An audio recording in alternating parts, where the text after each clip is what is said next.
Okay, so this week is Parshas Savo, and we are going to, before we start going inside the text that we're actually studying, we're going to start by just reading the opening part of the Torah portion. We have it in Hebrew and in English, which is going to give us an overview of what we are addressing, because what we're going to do is discuss the mitzvah of Bikurim, which is, I guess we could call it the mitzvah of bringing the first fruits. These are the first fruits, the beginning of the crop, whenever going back, I guess it is to an extent now as well. No, not so much anymore. There's a lot of tech there now. But going back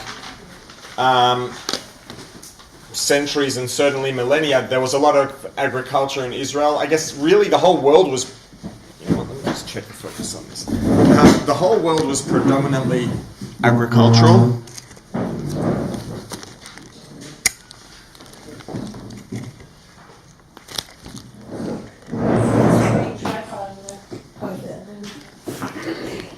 What's that?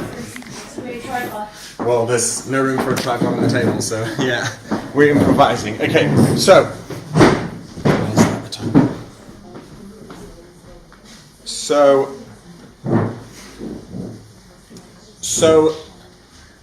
basically the world was predominantly agricultural. That's how most people made their money, or the beginning. I mean, today the beginning of the chain of economy also is agriculture still, but then it was much more so. It was a very large component of the economy then was agriculture. First of all, there was no one farm or family or company that could produce the mass amounts that a company can produce today, so there was room for much more vendors or farmers in the market. And at the same time, there wasn't all that much else to do. There was no tech industry. This was way before the Industrial Revolution, so there was less machinery, processes were less efficient, and the world was in a very, very large percentage of the economy was agricultural. So the beginning of this week's Torah portion is addressing the fact that, well, let's zoom back a little. When it comes to agriculture, now there's a mitzvah of Meiser, which is, I guess, commonly translated as a tithe, which is generally an obligation to give 10% of one's income, which is the way it would apply primarily today, 10% of one's income / profits in a business to charity. Originally, this was in agriculture with animals. There were different kinds of what are called matanos, gifts. There were matnas ani and matnas kohuna, gifts that were given to the kohanim, gifts that were given to poor people, to needy people. Whenever someone would harvest their crops, there were different things that they would do, and it added up just to a relatively small percentage, probably a single digits percentage all up, not including Meiser. You had Bikurim, Truma, Meiser Rishon, Meiser Sheni. There was a whole process of different things that people would take, different percentages of their crop they would take and give to different places. The first is Bikurim. The way that Bikurim works is different to the others, because most of the others, generally, once a person harvested the crop, they would then give Truma, which was a portion that was given to Kohanim. Then there was Meiser, Meiser Sheni, Meiser Ani, that alternated with Meiser Sheni, and there was a whole series of things or gifts that would be taken off of one's crop at the end of the harvest and given away to different groups of people. Bikurim, which is called, or probably most frequently referred to as first fruit, was given at the very beginning. As soon as the fruits ripened, this didn't need to wait until the crop was harvested. Once the fruits were ripening, the first fruits to bloom and ripen were taken and brought to the Beis HaMikdash and given to the Kohen to eat. So we're going to read inside the psukim that describe the mitzvah, and then we're going to move on to discuss it. So we have the Hebrew here on page 1294 in the photocopy. The English begins on page 1295. So look, we're just going to read it relatively briefly, and then we're going to move on and discuss it. So the Torah says, it reads,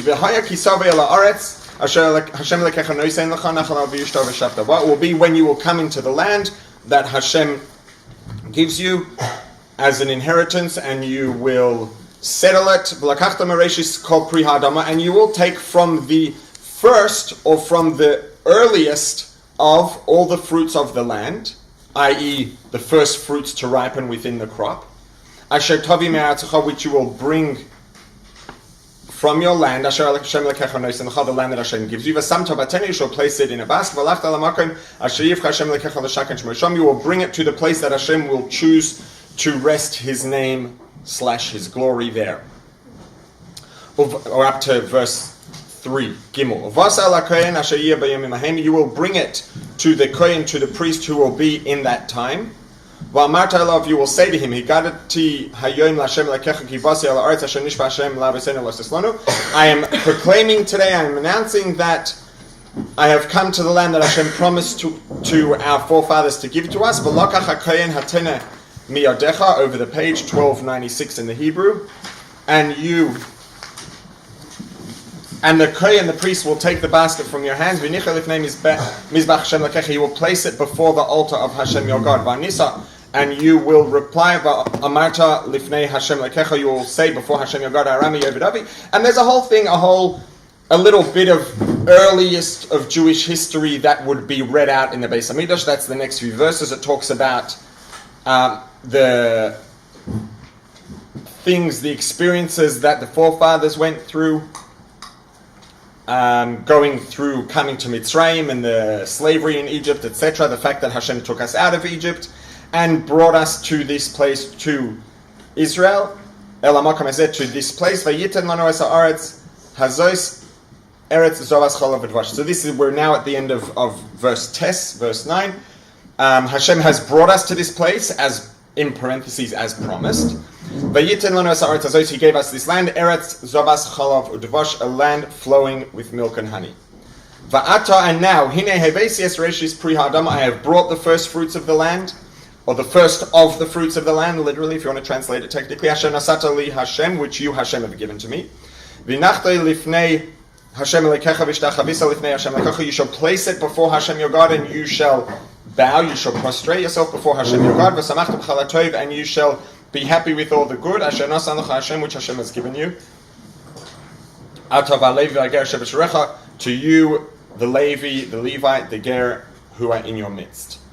So this is I guess we could say, the biblical description of the mitzvah. This is the earliest origin of the mitzvah of Bikurim. We see that the Torah says, when you come there, you settle the land, you will start to grow crops, you will have successful agriculture. When your crop starts to ripen, you will take from the first of the fruits to ripen, and you will bring it to the Beis Hamikdash, etc., etc. You will give it to the Kohen and make this proclamation, etc. Now we have some Rambam that we're going to read, and then once we get into Rambam, we're going to have a little more in terms of detail of what they actually did practically. We will then get into the text that we are going to study. Okay, so we're on page 633 in the Rambam. And we're going to start from the first full paragraph. Ketzad Malin Sabikurim. How are the first fruits brought to Jerusalem? Kol HaYaresh Sheva Ma'amad. So Ma'amad refers to a region. So there were regions, and we see here an example of people working together, acting as a community, as a collective entity of people, and we're going to see why. Kol HaYaresh Sheva Ma'amad, all the towns in a region, Miskansos Le'ira Shel Ma'amad, would gather to the main city in this region. There's no reason why people have to. We have the entirety, to an extent, of the Jewish population of Israel traveling to Jerusalem, to the Beis Hamikdash, to bring their first fruits. Why does each person have to travel on their own? So he says, in order that people shouldn't have to travel, Ya'alo, to ascend, right? Moving to Israel from around the world is generally referred to as making aliyah. We're moving up. It's an elevation, moving to a place of greater holiness. Yerushalayim and the Beis Hamikdash are the holiest place within there. Just like when a person gets called up to the Torah, it is an aliyah, an elevation. Going to Yerushalayim, going to the Beis Hamikdash is referred to as ya'alu, going up. There's no reason why they should have to go up. Lo ya'alu yichidim. They shouldn't have to go up individually. It says, Baravam Hadras Melech. When you have Rovam, when you have a larger collective body of people, Hadras Melech, it's a greater glory for the king. This is the reason why there are some mitzvahs that we try to do with friends and family around us, not just on our own, because when people travel, and lahavdil, just want to separate between what we're actually referring to in the analogy we're giving because they're very different. But you have celebrities in pop culture. And when they travel with an entourage. For a number of reasons, they have to catch it on film, and they have to have the security, and da-da-da-da-da-da-da. And part of it, honestly, is just to make themselves look good and feel good. When they travel, they have all these people coming with them, and look how important this person is. They travel with a whole entourage. Now, this concept is real. Traveling with an entourage, traveling with a large group of people, or having a large group of people travel because of you, is a sign of honor. It's respect. It brings respect. So that's why, out of respect to Hashem, it's nice to have people traveling in groups, to have entourages of people going, as opposed to just a bunch of people coming in dribs and drabs on their own. So it increases the honor with which this mitzvah is being performed and the respect that it's bringing. They would come and they would rest in the streets, literally. They would not go into the houses because of tumah. They have to be pure when they come to the Beis Hamikdash. They can't come into the Beis Hamikdash if they're not pure, if they are tamei.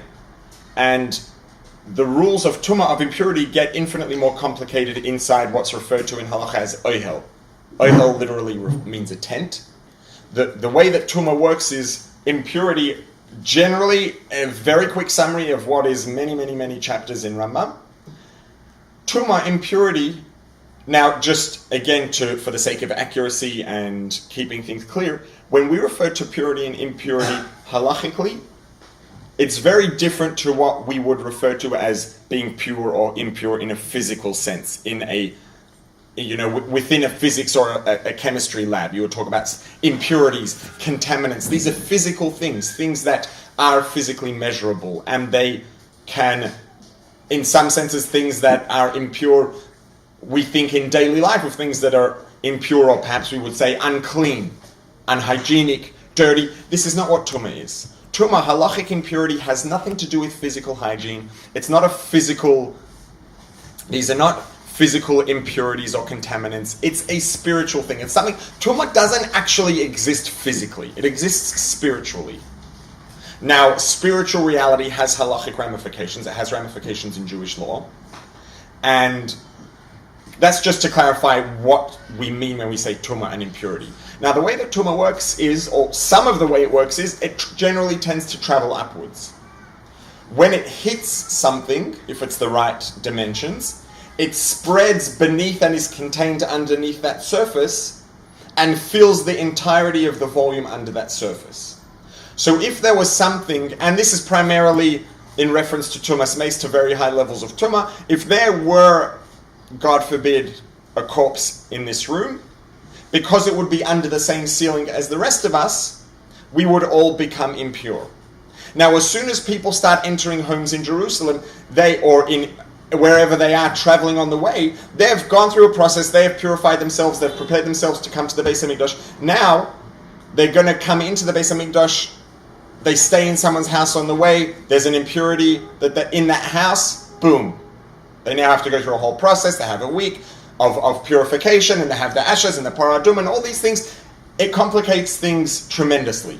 So they would avoid entering enclosed areas, enclosed spaces, indoor places, because that automatically, exponentially increases the risk of becoming tamei, becoming impure, which vastly complicates the process of bringing bikurim. So they would generally tend to stay outdoors.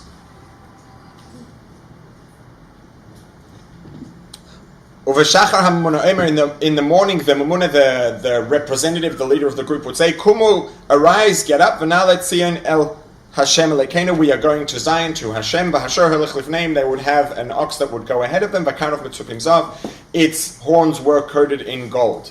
V'atar shel zayis baroshi, and there was a wreath of olive leaves on its head, lohidiyah bikurim b'shivas haminim, representing the fact that bikurim, this mitzvah of bikurim, was for fruits of the shivas minim, of the 7 varieties of crops with which the land of Israel is blessed. One of them is olives. So they would have olive leaves made into a wreath that would sit like a crown on the head of this ox that would walk ahead of the group. V'hechalel makel lifneihem ad she'magim karav Yerushalayim. They would have musical accompaniment.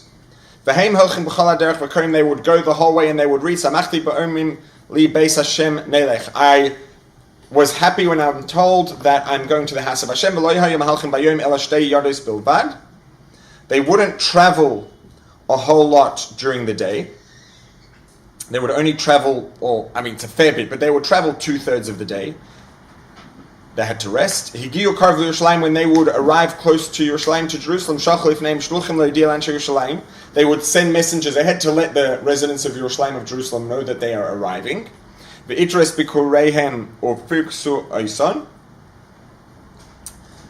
would adorn the fruits and beautify them. If they had, some of the fruits had dried out a little, some of them were more moist and fresh, they would put the drier ones underneath and the fresher ones on top, so that the mitzvah should be presented as being nice, beautiful, fresh, aesthetically pleasing. The reality is that they journeyed and some of the fruits might not have been as fresh as some of the others. It's reality, but we can present it as nicely as possible.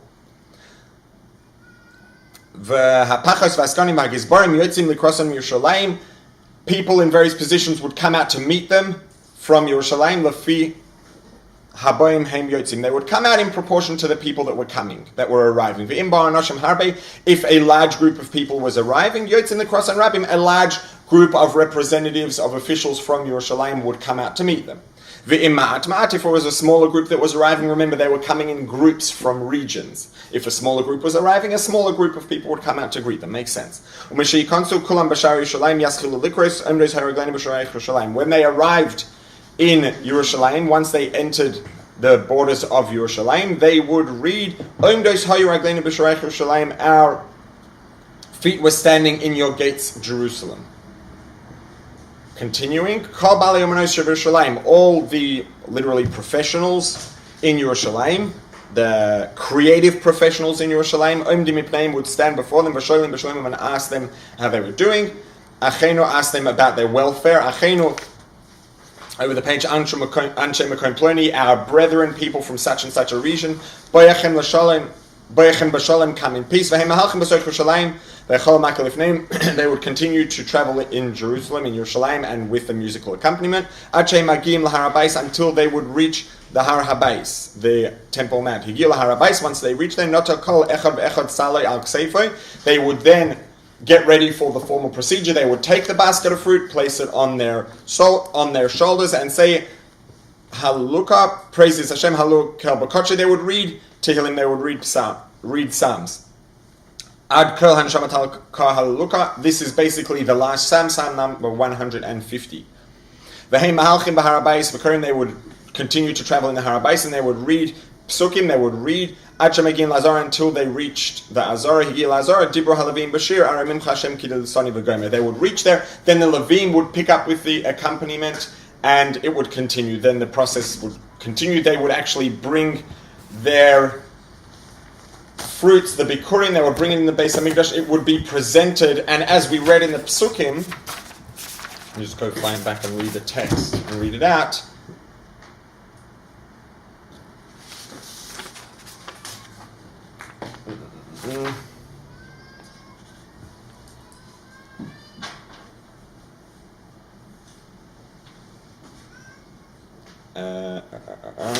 Later on.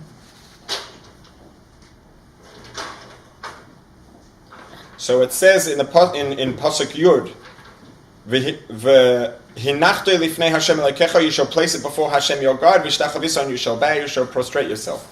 And we see here, it's not a highly detailed or high resolution image, but it's somewhat of an illustration which can help just to make things feel slightly more real. We see an illustration here in the Beis HaMikdash.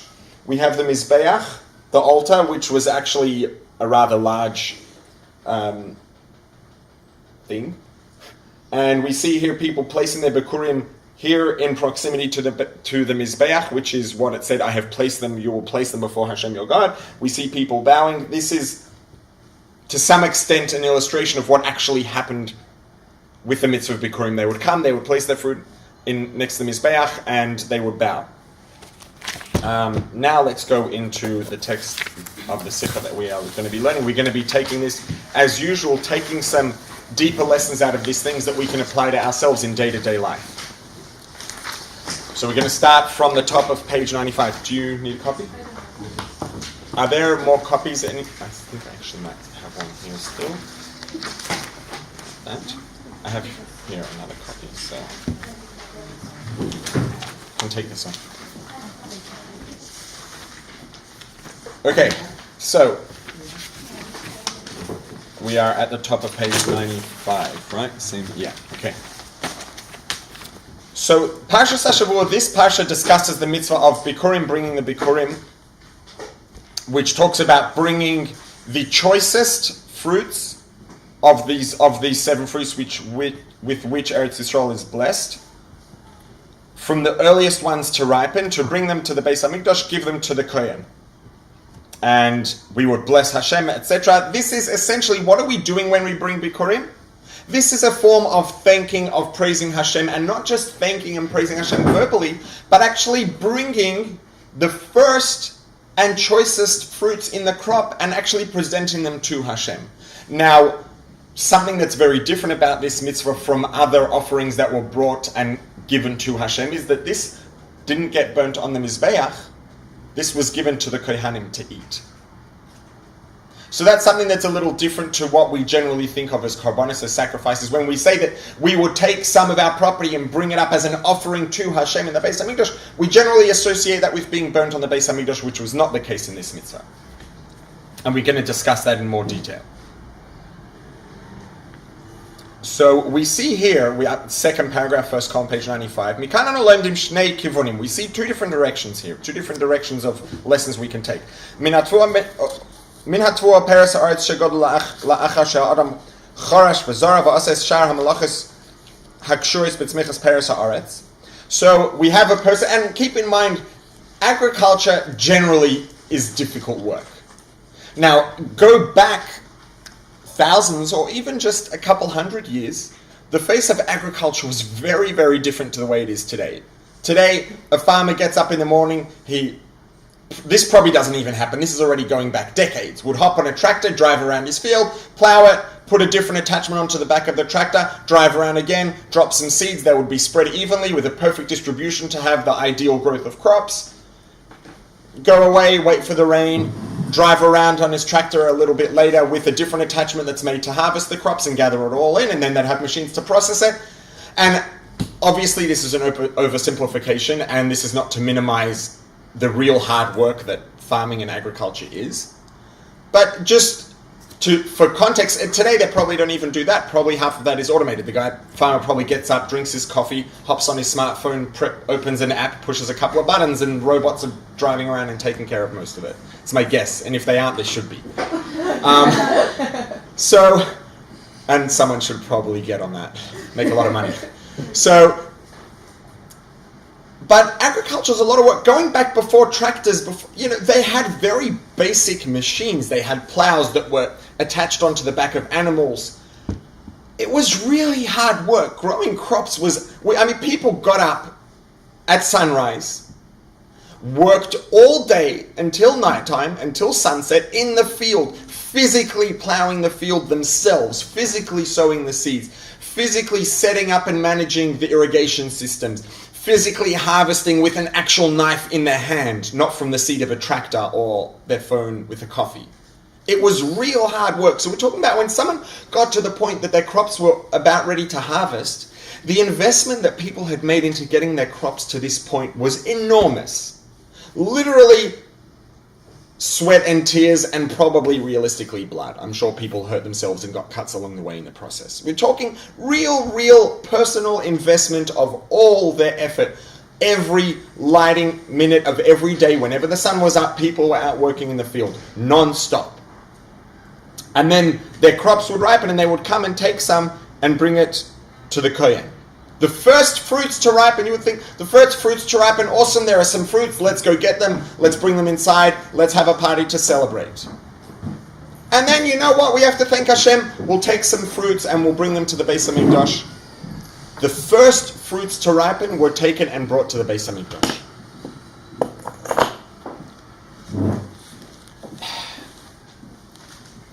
the question is, how fair is it? How fair is it that after all this work, all this toil, and again, at going back millennia and even centuries, even a century, it was immeasurably greater hard work, a greater investment of physical labor than it is today, even than it was several decades ago. And to then tell someone that the first fruits to ripen you have to take and bring to the Beis HaMikdash and give away to the Kohen. Not the second and not the third and not the ones that ripen on the second, third and fourth day. The first ones, you have to keep an eye out, and you see the first fruit starting to ripen, you tie a ribbon around them so that once they're fully ripened and grown, you remember these were the first ones to ripen, and these are the ones I'm taking to the Beis HaMikdash. Come on. Give us a couple days, let us enjoy it for a couple days, and then take the third day of produce to the Beis HaMikdash. First day, first fruits to ripen. To the extent that we have to go and demarcate which ones are the first ones to begin ripening to make sure that we don't make a mistake and mix them up and take the wrong ones. Why does it have to be the first fruit of the crops that are given after all this hard work that's gone into the process? And the answer really is that this question, or this perception or feeling that it's maybe just a little bit too much, a little bit unfair, is based on a somewhat misguided perception. And it's a natural perception. It's a perception that's very natural to have. And it could be that an individual who has this question even has a perception that's better and more in line with the way it should be than most, but it's still not quite there. You need a chair? Oh, there's a chair here, if you want to sit. No? Okay. So, and what this is, what we're getting at here is that, we're people. We're physical people. We have souls, and there's a big part of us, and perhaps the most important part of us that's spiritual. But what we experience as human beings feels very material. We have physical bodies. We see things. We see objects as a result of physical light that's rebounding off those objects into our physical eyes. We hear things with our physical ears and all the tiny little incredible physical things that are going on inside our ears. We are able to appreciate the material world. It's the way we're designed to be. It's natural and it's healthy. It's a healthy way to start out at the very least. It's what we relate to. We relate to the physical world. Now, as we start to learn, we learn Torah, we learn about God, we learn about spirituality, we start to become aware of the fact that the physical world that we see, that we know, that we relate to, that we experience consciously throughout our day, throughout our life, is only one of infinite layers of reality. And behind every physical object that exists, there is a divine creative force that's making it exist. We look at physical objects and we see what we see at face value. The more we learn, the more we can become in touch with the fact that behind every object, there's a divine creative force that's making it to exist. And without that divine creative force, it wouldn't exist. Not because it's destroyed, because it just wouldn't be being made to exist. And in addition to that, behind that divine creative force is basically a nice way of saying God, just for the record. Or these are forces that God puts into place and constantly maintains, personally and individually and directly. And there are infinite layers of spirituality that exist beneath the surface of the world we know, and in parallel to it. And every object, everything that exists in this world has equivalence in each of these spiritual layers of reality. And the way that it's made to exist is by a process of evolution and travel through these different realities till it gets here. And at the top of this mountain of realities and perceptions, whatever we want to call them, at the top of the food chain of this spiritual evolution is God. So everything that exists because God is making it to exist. God is making it exist. Sorry. Everything at every moment in time. And if we want to go even a little deeper, it's not only objects, it's concepts, it's ideas, rules that we take for granted as being rules because that's just the way it is, also only exist because God created these. God created the ability for a concept to exist, the ability for ideas to exist, the ability for information to exist. God created the concept of logic. God created logic. So without God creating, there's nothing outside of God himself. Everything that exists, exists because God's making it exist. Now we all know that. The question is, to what extent is that a active part of our daily conscious experience? That's the question. Now, if that was at the forefront, or forget the forefront, if that was just an interactive part of our conscious daily experience, this wouldn't be a question. Why do I? There is nothing without God. Without God, there wouldn't be me, there wouldn't be a farm, there wouldn't be equipment to harvest, there wouldn't be seeds to plant in the ground, there wouldn't be a ground, there wouldn't be. So there's no reason really, once our perception is on track, if we have a conscious awareness of the fact that everything that exists only because God's making it exist. Right now, every instant, the question just ceases to exist. No question. Why should I take the first fruits to ripen and offer them to God? Because that's where they come from. I wouldn't have any fruit without God. I wouldn't exist without God, and the universe wouldn't exist without God. None of the universes, not the physical universe, nor any of the spiritual universes would exist without God individually, directly, proactively making them exist at every single moment in time. So, there's no question why I should bring the first. The question is, why don't I have to give him everything? And the answer is because he wants us to live and to bring him into this world. And if we give him everything, we don't have food to eat and we don't unable to live life, we're not able to then bring God into the physical matter of this world, which is the reason the world was created. Right? As the Midrash says, that God created the world because Nis'ave, he had a desire, that he should have a dwelling place in this physical world.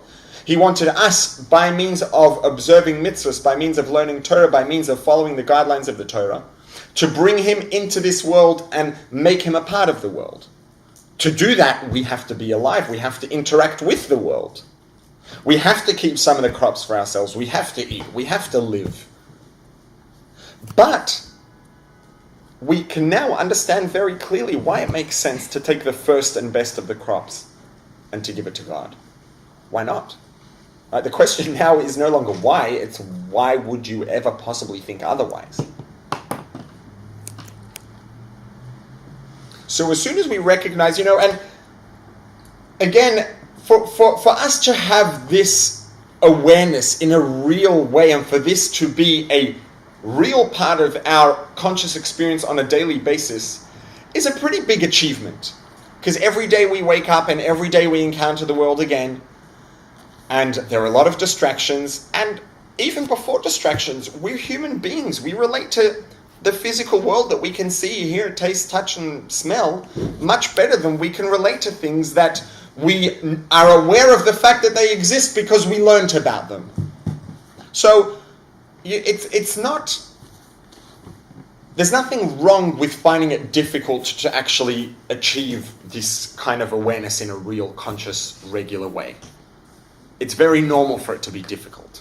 And I don't want anyone to get disillusioned and feel like, oh my God, I'm so unaware, I'm so out of touch. We're all out of touch. We're human beings. We see the physical world. We hear, taste, touch, and smell the physical world. And we don't interact with spirituality and with the Creator with any of our physical senses. And we are wired for our experience to be influenced by the input that we get through our five senses.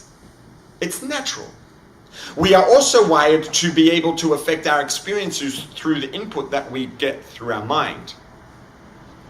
And that is the key that we have to be able to take that our perspective and take it from the way that a person's perspective is naturally going to be, which is to relate to and see the physical world, and to bring it to the place where it is supposed to be, which is to be aware of the fact that everything that exists in the world is part of a bigger picture, with many, many layers of spirituality, with purpose, with spiritual value, with meaning, and with God behind all of that. So our senses allow us to interact with and to influence our experience by means of the world around us. Our mind allows us to affect our perspective, to influence our perspective based on the information that we know is true. It's just a little harder. A lot harder. So, right, and that's why Chabad Chassidus is called Chabad. Chochma bin Adas. Not because it's about being academic and intellectual. Right, when you see what a Chabad Chassidim do, one of the things that we're known for is for going on the street and putting tefillin on people. There's nothing academic about taking a leather box and leather straps and wrapping it around some random guy's arm and head. Nothing academic about it. There's a lot that might seem strange about it, but nothing academic. So why is it called Chabad? Because Chabad, Chochma bin Adas, the academic abilities that we have are there not just as an ends in themselves. It's not because the Alter Rebbe who founded Chabad Chassidus wanted us to have the best academic experience. It's because the academic process of learning this information is the key to allowing us to then affect our perception and change our experience.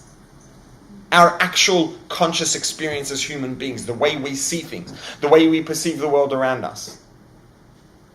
The more we use our mind to influence our perception, and as a result, our conscious experience, the less our experience is subject to the influence of the things that we receive through our senses of the world around us.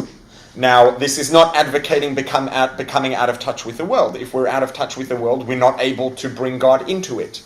There's no mitzvah to lose touch with reality.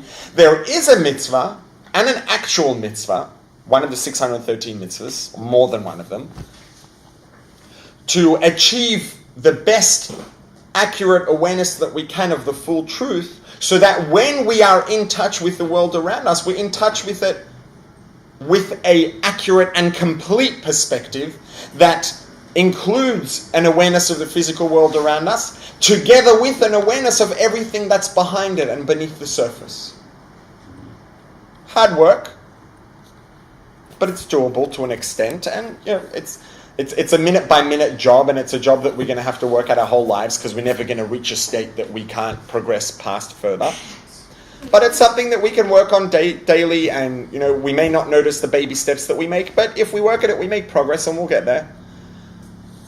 The point being that when we use our mind as a tool to bring in information that we are not able to perceive with our senses, but it can also influence our perception and as a result our conscious experience, this question ceases to be a question entirely.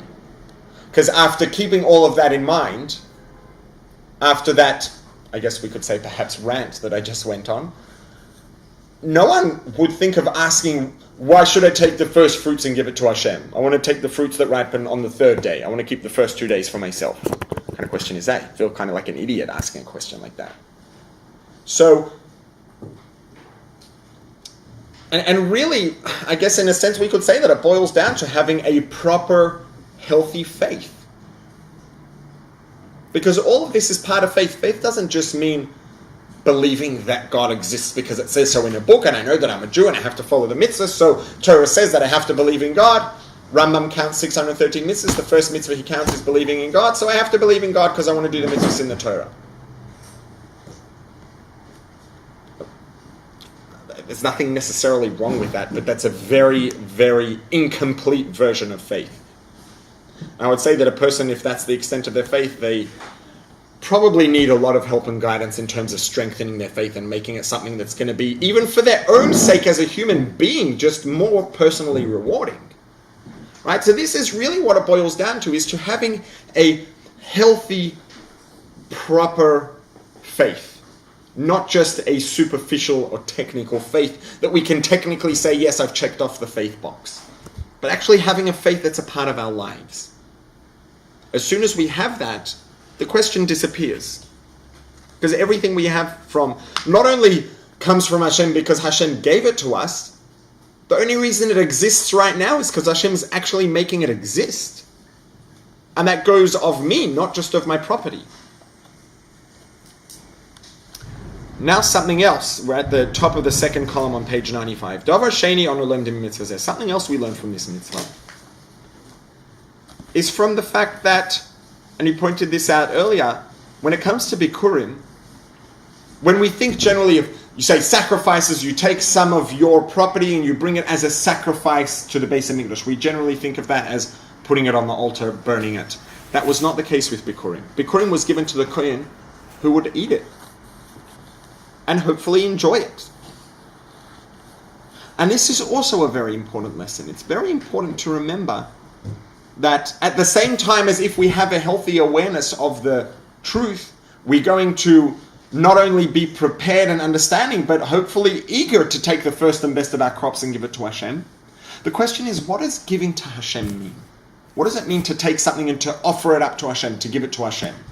Does it necessarily mean burning and making it non-physical, making it non-material? Now, when we burn something, obviously, strictly speaking, it doesn't cease to exist physically. It just changes form, but it becomes intangible. It becomes a bunch, for the most part, of gas, vapor, and some ash that tends to blow away together with the vapor. Maybe some ashes are left at the bottom, but there's not much of tangible value that's left.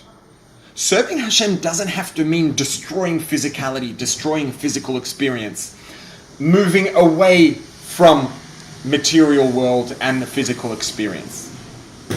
God created physical experiences because they're supposed to exist.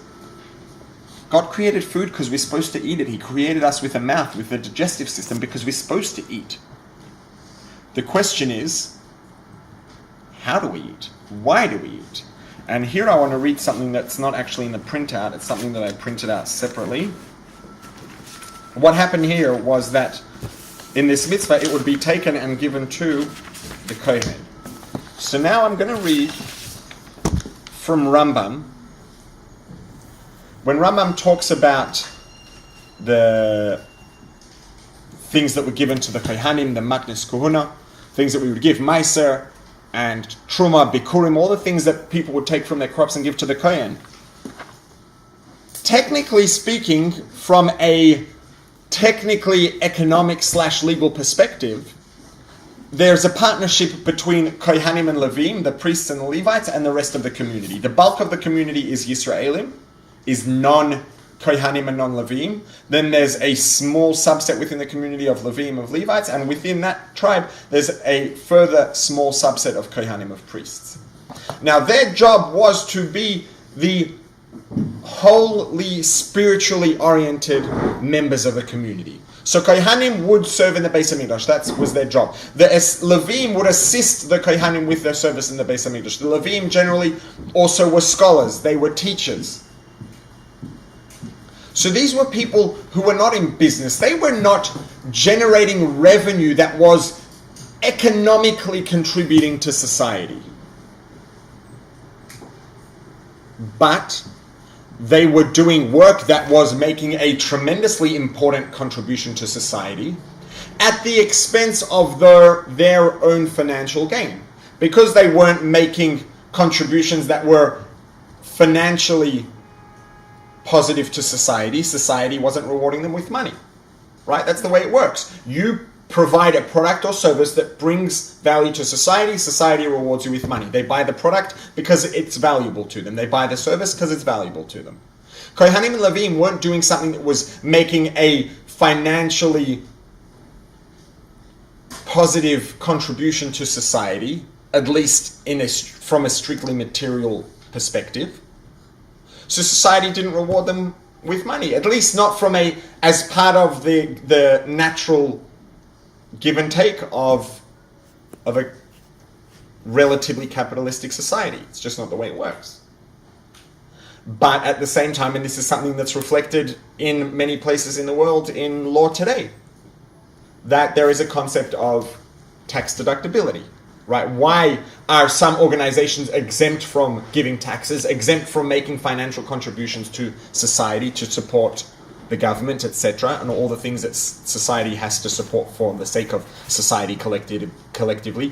Because this organization is providing something that, although it doesn't provide financial value to society, which is why it's not getting rewarded, people aren't purchasing goods or services from them, they are providing something that society recognizes that it needs, even though it's not something that's bringing them monetary value. So society is rewarding them by saying, we recognize that you're doing something that you can't sell, but we want to have it, and therefore we are going to provide the reward, the financial incentive, in a different way. You don't have to pay tax. You can get gifts from people that they will be able to deduct from their taxable income. And this way society is saying, we do value what you do, and we are going to provide incentive and financial kickback to you for the services you are providing, even though they're not something that is going to actually directly generate financial remuneration. And the same thing is true for Kohanim and Levim. Kohanim and Levim worked in the Beis HaMikdash. They taught. They were the spiritual representatives and the spiritual mentors, leaders of the community. So community would take tithes. They would take a certain percentage of their produce and bring it and give it to the Kohanim and to the Levim to support them and to support the work that they're doing.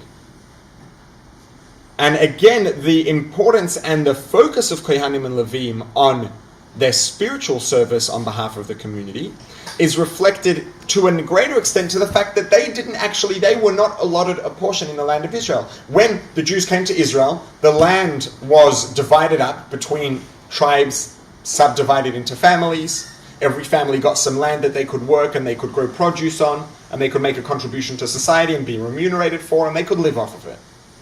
Kohanim and Levim did not get a part of the land because their job was not to work the land. It was to be spiritual leaders. The problem is, how are they supposed to eat if they don't have agricultural assets? And the answer is that the people on behalf of whom they were doing their service would take a percentage of their produce and give it to the Kohanim and Levim. Now, when they did that, what they were essentially doing is saying, Kohanim and Levim are God's representatives in society. They have dedicated their lives to being spiritually oriented, so that there are people in society who are more spiritually oriented, who can provide guidance, who can do service on our behalf in the Beis HaMikdash. For that to be realistically viable, we have to make a contribution to support it. So what they were really doing was giving produce to the service of Hashem, to support people. And it wasn't to support the people, it was really to support the work that they were doing, because it was the work that they were doing as Kohanim and Levim that stopped them from being able to grow crops. So people were giving a percentage of their produce to support the work that these people were doing on behalf of the community. So they were literally giving their produce to the service these people were doing, which was service on behalf of Hashem.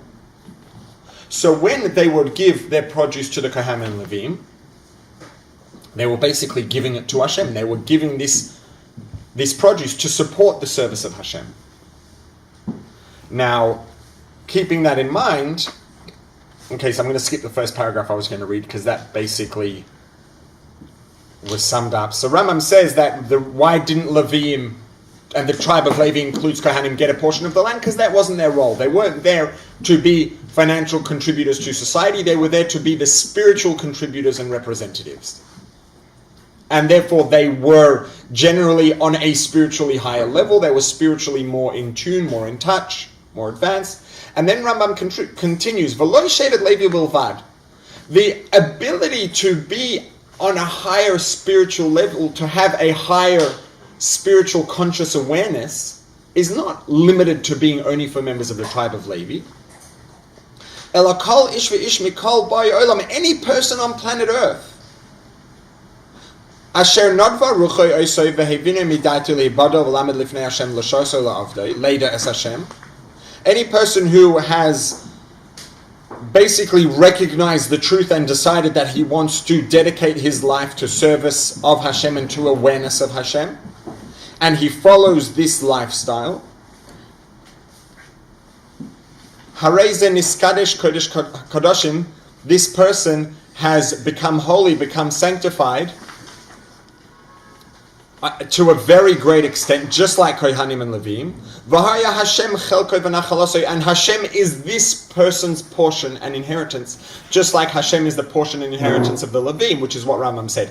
The Levim and Kohanim don't get a portion and inheritance in the land, because their portion and inheritance is Hashem, through their service that they do on our behalf. As recipients of the fact that they are doing this on our behalf, we support that service through all these gifts that we give.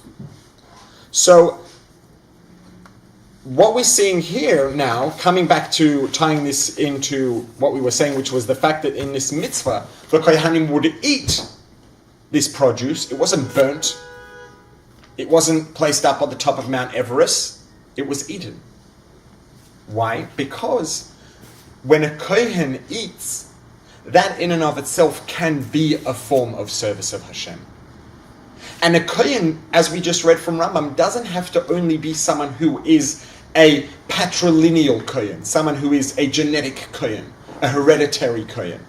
Anyone, and Rambam doesn't even say any Jew, Rambam says anyone mikol bai ha'olam, anyone on the face of planet Earth who recognizes the truth and wants to dedicate their life to the full and absolute complete truth, which is the fact that God created and runs the world and is at the top of the food chain, at the top of everything and behind everything.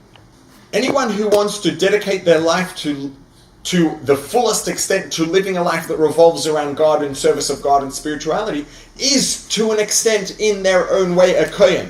That doesn't make them a halachic Kohen. This is the fine print. Don't think that if you make this dedication in your life and this commitment, you're going to be able to come to the Beis HaMikdash and serve in the Beis HaMikdash. That has to be someone who is a technical halachic Kohen.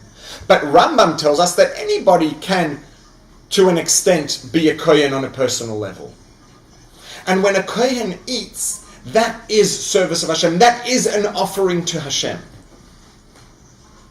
And again, for us to eat and for our eating to be a form of offering to Hashem, it doesn't have to mean that we are hardcore, extreme, all the way Kohen as described in Rambam. If when I eat, the reason I'm eating is because it is making a contribution to my service of Hashem.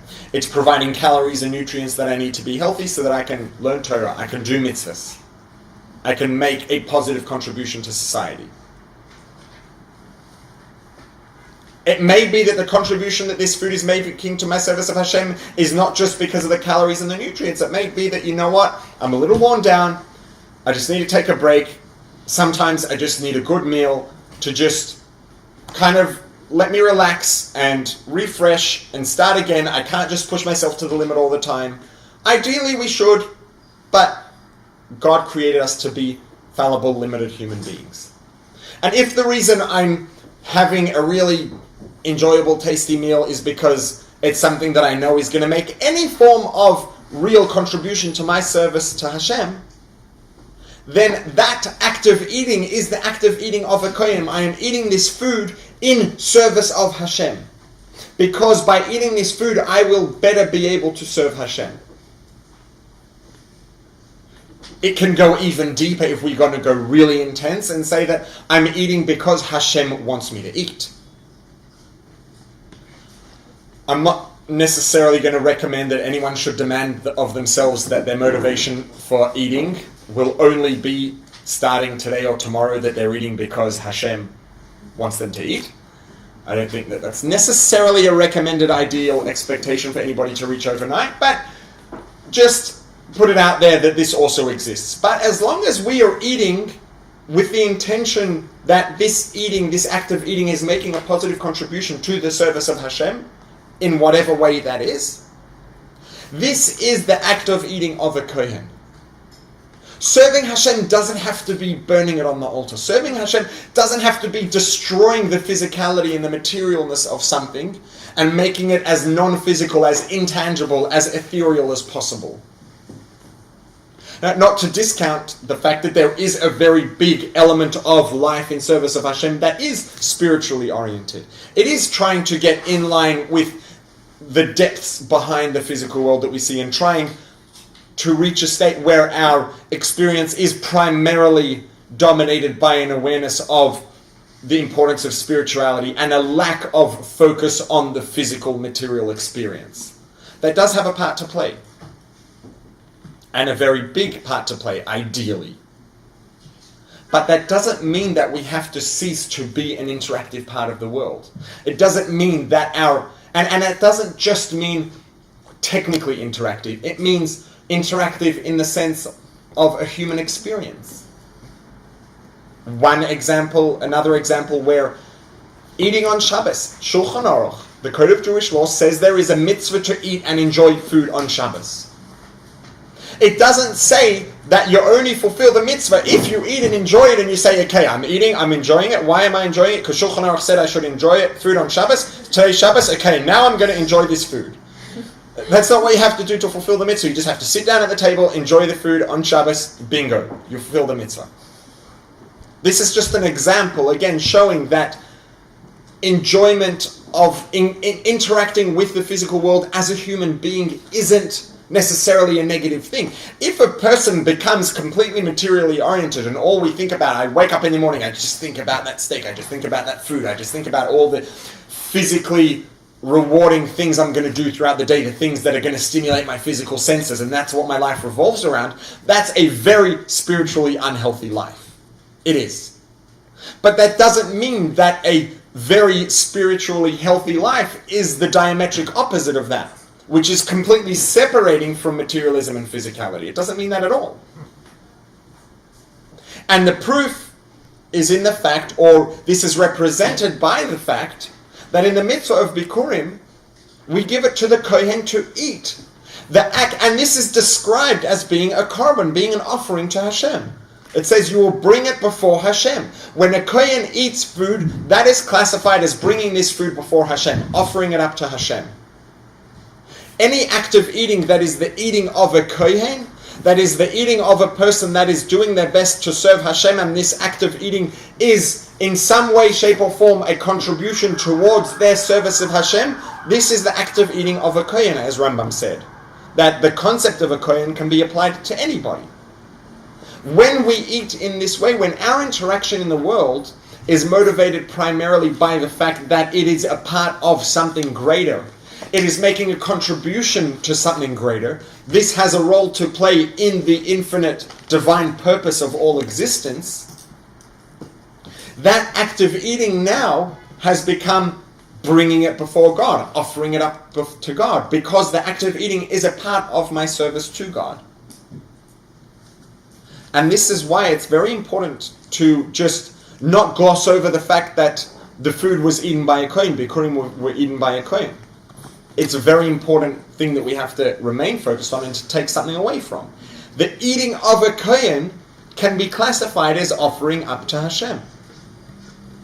And it doesn't have to be only eating. Eating is an example that's brought frequently in texts and in discussions because it's something that probably just about everybody can relate to as something that is a physical activity that can be quite rewarding in terms of its stimulation of our physical senses as human beings, aka eating good food feels good. And it's a good example to bring because probably most of us can relate to it. It's another reason why it's a good example is because eating can be very materialistic. It can be if I'm just going for that good food because I'm in the mood of enjoying some good food and that's all there is to it, and there's nothing deeper to it at all, that's not a very spiritually healthy pursuit. But the same act with the same food can be on the opposite extreme if my motivation and my interest is just a little or very different. Same act, eating the same food. You don't have to eat bland, tasteless food to be serving Hashem. You can eat very tasty food. If the reason you're eating the food is because it's going to contribute towards your service of Hashem, then that is an act of eating of a Kohen, and that act of eating is classified as service of Hashem. So food is a good example because it's very easy to see both extremes. And probably, I'm guessing that all or just about all of us can relate to it, and can relate to both ends of this spectrum to some extent.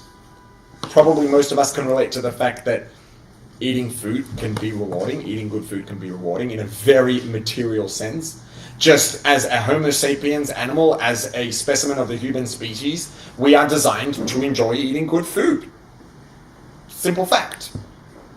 That's something that we can easily relate to. We can also relate to the way that eating food can be a very different experience, still eating the same tasty food and still enjoying the experience of eating that food. There's no mitzvah to peg your nose so that you don't enjoy the taste of the food as much because you blocked out your nose and taken away the smell element of the experience. It's not a mitzvah. It doesn't say that anywhere. It is a mitzvah. It is a positive thing to eat, primarily based on the fact that it's making a contribution to the purpose of all existence. And that could come in a number of different ways. And that in and of itself can actually be an offering to Hashem. And in this sense, we can actually fulfill the mitzvah of Bikurim today. We can fulfill this mitzvah when we're not in Eretz Yisrael. There's no Beis HaMikdash to bring the Bikurim to. There's no Mizbeach to put it next to. I can't speak for everyone in the room, but I personally am not particularly involved in agriculture. I certainly don't grow crops of any of the 7 varieties with which the land of Israel is blessed. So technically speaking, none of the elements that are required to be in place for this mitzvah to be fulfilled are in place. I don't grow crops. There's no Beis HaMikdash. I don't live in Israel. There's no way for me to fulfill this mitzvah, but there is. Because I can act as the Kohen. I can act as the Kohen eating the Bikurim. If I live my life and I try, and again, it doesn't have to be an all or nothing. It's not that if I'm not the person that Rambam describes 100%, then I can't fulfill this mitzvah.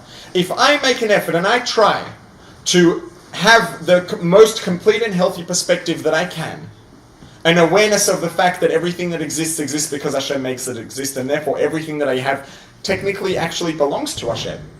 And I want to dedicate the first and best and choicest parts of whatever properties and assets I have. And this doesn't have to mean physical assets. It could mean my personality. It could mean the gifts. Each of us has gifts. Those gifts that we have also were given to us by Hashem and exist because Hashem is making them exist right now. And we can dedicate the best of these gifts to Hashem.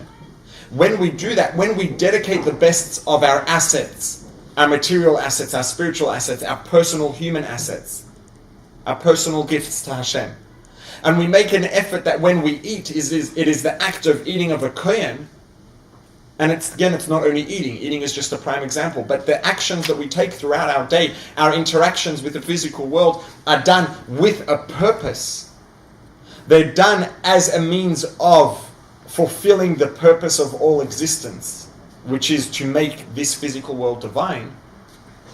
If every time that I do an act like that I do something that I interact with the world with the motivation to bring God into the world, and the fact that this act, and it could be, there may be several degrees of separation. Like we said, it could be eating some tasty food just because I'm worn out and I just need to reward my body so that I feel better and re-energized, so that I can continue to do what I have to do. That's also making a contribution to the purpose of existence. As long as these kind of things are the driving force behind what I'm doing, I am, in a spiritual sense, fulfilling the mitzvah of bringing Bikurim, because everything that Bikurim is about, I've done. I have this awareness. I'm dedicating the best of my assets to God, and my produce is being consumed by a Kohen. My interactions with the physical world are being done in the form of someone who's doing it as part of service to Hashem, as part of contributing towards the purpose of existence. So we today, every day of our lives, are able, in a sense, to actually fulfill the mitzvah of Bikurim. And it's something that is not just spiritually positive and not just spiritually healthy, but something that, when it's done right, is very, very rewarding in a very physical human sense. Thank you.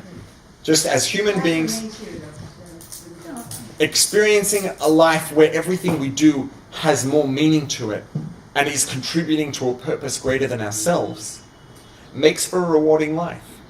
Just does. And so Be'ezus Hashem, we should walk away, take this mitzvah with us and take the lessons with us and try to live lives where we fulfill the mitzvah of Bikurim on a daily basis, and we should merit to be able to fulfill this mitzvah in the literal sense in Yerushalayim with the Beis Hamikdash ASAP. Amen.